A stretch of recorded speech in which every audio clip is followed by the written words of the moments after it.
Ngayon namang umaga, JC, pag-uusapan natin yung mga livelihood trainings na tugon ng pamahalaan para sa mga urban poor sectors. At para bigyan tayo ng impormasyon tungkol dyan, makakasama natin ang ating dalawang very special guests this morning. We have Mr. Vincent Eugenio and Ms. Glenda de la Cruz, both from Presidential Commission for Urban Poor. Good morning po. Good morning. Good morning, Daisy. Morning po. Okay, speaking of, ayan na nga, livelihood trainings, ano-ano po ba yung, pag sinabing livelihood trainings, ano po ito?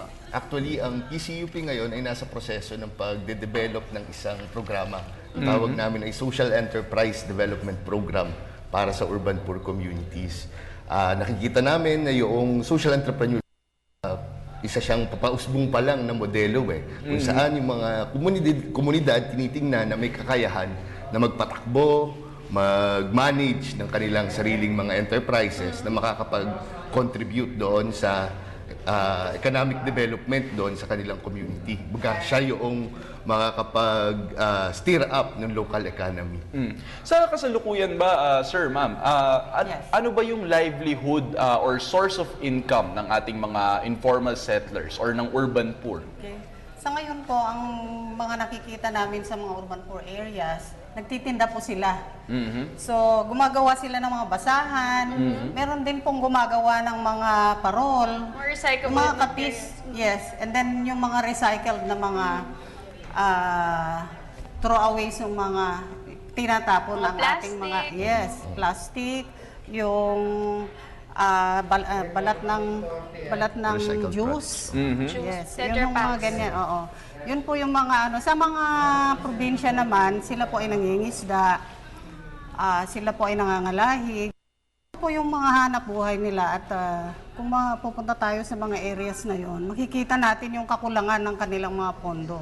Kahit na gusto nilang palakihin yung kanilang mga negosyo, hindi po kulang po sila sa pondo. So, ang tugon po ng PCUP dyan, yung sinasabi na po natin nga social enterprise. Development Program. Magbigay po tayo ng halimbawa na kung saan, ano po itong social enterprise para po sa kaalaman ng ating viewers. Ang social enterprise kasi ay maaring tumatakbo siya na parang tunay na negosyo kung saan merong tinitingnan na profit o kita yung enterprise. Pero yung kita nila ay maaari nilang gamitin sa pagde-develop din ng kanilang community.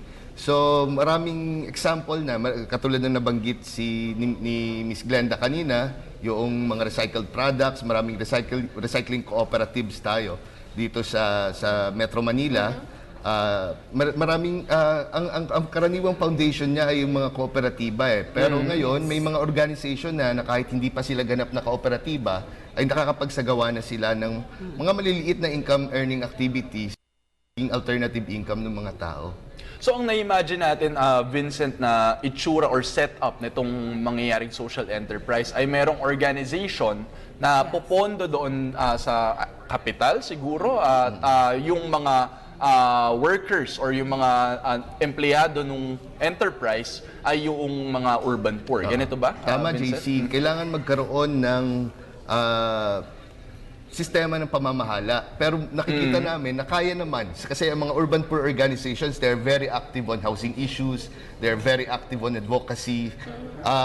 Kung kaya nilang maging involved sa mga ganung bagay, tingin namin kaya rin nilang pamahalaan at pag-ingatan ang yaman na meron sila. So tinitingnan namin kung merong magkakaroon ng mga management council o management committee, yung mga urban poor organization. Tapos ang mga pwedeng producer o workers na siyang gagawa ng mga produkto, kung ito ay manufacturing, ay yung mga miyembro doon sa kanilang organization. At nakikita namin isang yung mga nasa resettlement site. Kasi karaniwan, ang problema talaga sa resettlement site, pagka kinausap ang mga tao, kabuhayan at kung paano nila isusustain yung kanilang amortization sa kanilang mga bahay na tinitirahan. So, tinitingnan namin, baka may mga produkto, may serbisyo na pwedeng gawin ng mga kababayan natin sa resettlement site.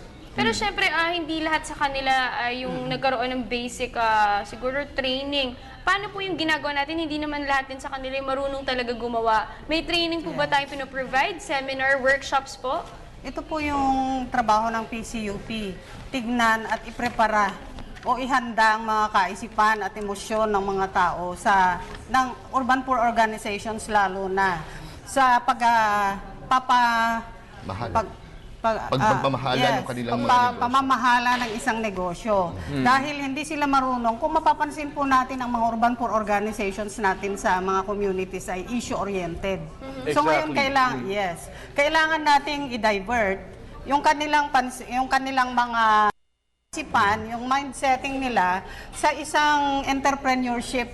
So ito po ang gagawin ng PCUP. Ihahanda natin sila upang paghanda na sila, ibibigay na natin sa DOLE na mas malaki ang mga pondong makukuha.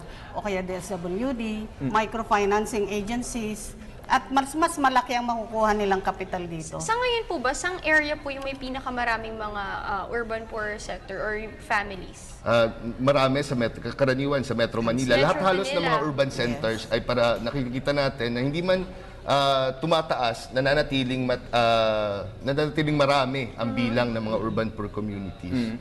Actually, yung nasabi nga ni Ms. Glenda rin kanina, usually nga kasi, actually medyo nagulat din ako kasi usually advocacy, no, ang itong mga urban poor organizations. So parang, well, I haven't heard pa, no, na meron ngang entrepreneurial, no, na urban poor organization.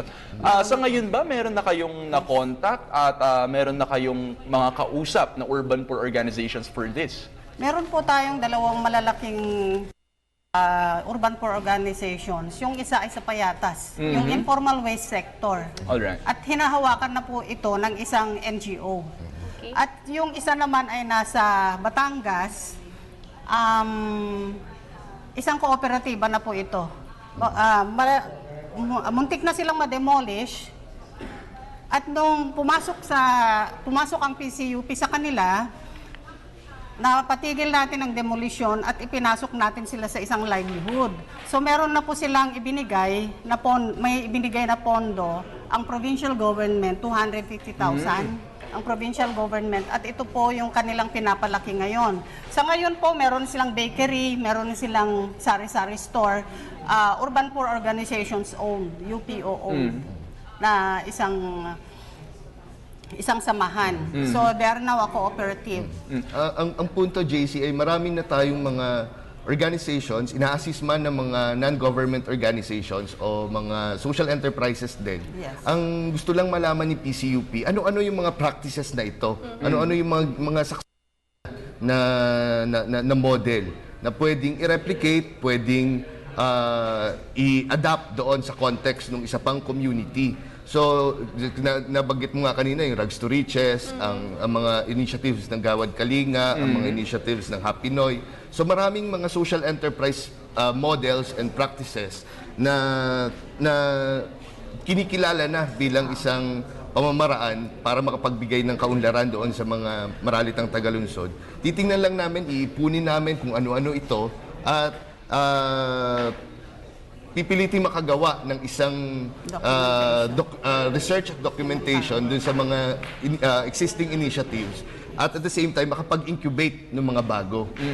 At para naman So po para siyang laboratory. Ayan. Right. Para naman po dun Exploratory. sa mga ordinaryong mamamayan, may participation po ba sila dito para dun sa mga gustong tumulong in their own little way? Paano po? Sa mga programa ng PCUP?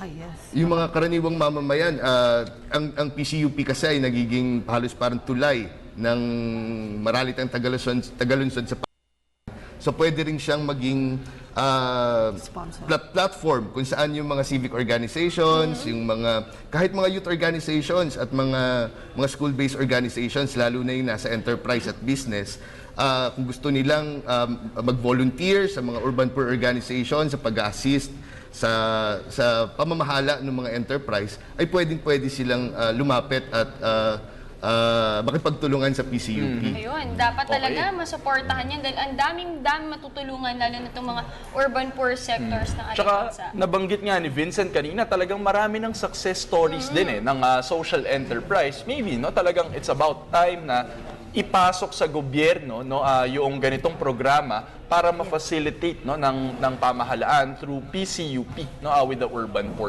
So Siguro any last message na lang para po sa mga viewers natin? Ms. Glenda? Yes, magandang umaga po sa mga urban poor organizations at sa mga urban poor ng pamilya. Bukas po ang PCUP para sa ating programang livelihood. At hintay po namin kayo. Yan. Thank you so much, sir. Sa mga urban poor organization at urban poor communities, maaari nilang tawagan ang aming opisina o mag-email o pumisita sa aming website www.pcup.gov.ph. Ang aming telepono ay 410-4691. Pwede silang magtanong kung ano yung mga nasa pipeline na programa ng PCUP. Ayan, Okay, syempre, maraming again, salamat. Kung gusto nilang tumulong at para makakuha rin ng marami pang detalye at impormasyon, maaari po kayo pumunta at bumisita sa www.pcup.gov.ph at maaari rin po kayo tumawag sa numerong 410-4691. Again, maraming salamat po. At yan po sina Vincent Eugenio at Glenda de la Cruz mula sa Presidential Commission for the Urban Poor.